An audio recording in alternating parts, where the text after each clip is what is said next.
మాయలమారి కృష్ణుడు చెల్లెల వరుస అవుతుంది కృష్ణుడికి. వాయు వరుస లేకుండా నాకు మోసము చేసి అమ్మాయిని తీసుకెళ్లి దొంగచాటుగా వివాహం చేసుకున్నాడు ఈ మాయలమారి కృష్ణుడు. ఇటువంటి వాడిని పోయి పోయి ముందుగా అగ్గరు పాములను సమర్పించి యాగమే నాశనం చేసుకుంటున్నావు.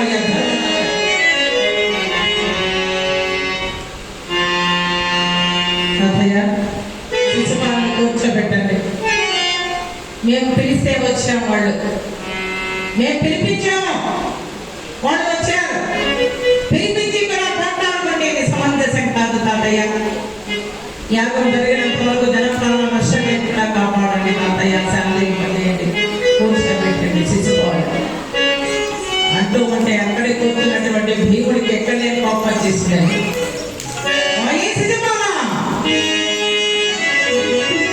కృష్ణ పరమాత్మని నిందించడమే కాకుండా పెద్దలైనటువంటి గురువృద్ధమైన భీష్మాచార్యుని నిందిస్తున్నావు కాబట్టి నీ నాలుగుని తిరిగి చేస్తావని పెడుతున్నాడు కదా భంగములు తీసుకొని. అది చూసినటువంటి భీష్మాచార్యుడు ఆయన భీమసేన శాంతిని వహించు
కృష్ణ పరబ్రహ్మణుడు చూస్తూనే ఉన్నాడు.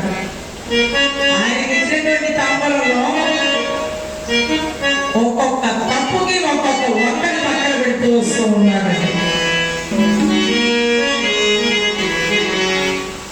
ఒక్కొక్క తప్పుకి ఒక్కొక్క ఒక్కని పక్కన పెడుతూ వస్తూ ఉన్నాడట. 100 తప్పులైపోయింది.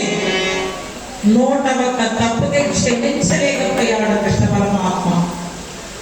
ఈ శిశుపాలుడు పుట్టినప్పుడు ఎలా పుట్టాడండి? 3 కళ్ళు 4 చేతులు. 3 కళ్ళు 4 చేతులతో పుట్టాడంటే శిశుపాలుడు పుట్టినప్పుడు. భయంకరమైనటువంటి శరీరం, పక్కదేమైనటువంటి ఆ శరీరం, నల్లటి ఏడిస్తే కూడా చిన్నపిల్లలు పసిపిల్లలు ఎలా ఏడుస్తారు అలా ఏడవడంట, వ్యతిరేకంగా ఏడుస్తాడు. వాడిని ఎలా ఓటర్ పెట్టి అరుస్తుందో ఆ విధంగా ఏడుస్తాడంట శిశుపాలుడు పుట్టినప్పుడు. తల్లి సాత్వతి దేవి ఒడిగా పడుకోబెట్టుకొని ఏడుస్తూ ఆకాశవాణి పలికిందట. అమ్మా సాత్వతి దేవి, నీ బిడ్డ వికృతంగా పుట్టాడని బాధపడుతున్నావా? ఎవరి చేతి స్పర్శలో నీ బిడ్డ మంచి రూపానికి వస్తాడో అతని చేతిలోనే నీ బిడ్డకు మరణము. మహాతల్లి నా బిడ్డ మంచి రూపానికి రావాలని ఎందరి చేతిలో ఇచ్చిందంట. బిడ్డని ఎత్తుకుంటే మంచి తేజస్సుతో ఉంటాడేమో నా బిడ్డ ఉంది. ఎవరి చేతికి ఇచ్చిన మంచి రూపం రాలేదండి. ఒక్కనాడు కృష్ణ బలరాములు చేతి రాజ్యానికి వెళ్ళారు. తన అత్త సాత్వతి దేవిని చూడడానికి వెళితే శిశుపాలుడు చిన్న పసిబాలుడు బంతాట ఆడుకుంటున్నాడు. ఆ బంతి దొర్లుకుంటూ కృష్ణ పరమాత్మని పాదాలను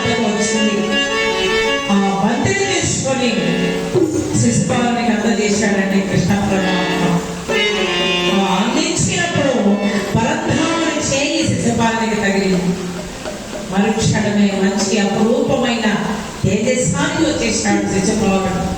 పరుగు పరుగున వచ్చింది సాత్వతి దేవి. కృష్ణ, అల్లుడు, నీ చేతి స్పర్శ వల్ల నా బిడ్డ మంచి రూపానికి వచ్చారు నాయన. నీ చేతిలోనే మరణం కూడా సంభవిస్తుంది ఆకాశం అని చెప్పింది.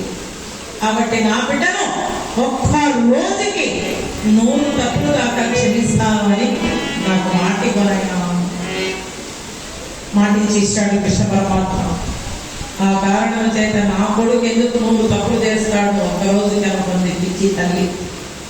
బిడ్డలంటే ఎటువంటి కన్న తల్లికైనా వాడు దుర్మార్గుడు కానీ, వాడు మంచివాడు కానీ, వాడు దొంగ కానీ, ఎటువంటి వాడైనా ఆ బిడ్డ మీద ఆప్యాయత, అనురాగము, ప్రేమ అట్లా ఉంటుందండి కన్న తల్లికి. కాబట్టి నా బిడ్డ ఎందుకు చేస్తాడే 100 తప్పులు అనుకుంది శిశుపాలన తల్లి సాత్వతి దేవి. కానీ కృష్ణ పరమాత్మని నిందించడమే కాకుండా భీష్మాచార్యులు కూడా నిందిస్తున్నాడు. ఆ కోపము చేత ఒక్కసారి ఆ పైకి వేసి తన యొక్క సుదర్శన చక్రాన్ని స్మరించుకున్నాడు. ఒక్కసారిగా సుదర్శన చక్రము చూపుడు వేలు గమనించింది. నాలో ధర్మం అనేది ఉంటే, న్యాయం అనేది ఉంటే వదిలిపెడుతున్నాను. వెళ్ళి ఆ శిశుపాలని శిరస్సు తుడిచి నా దగ్గరకు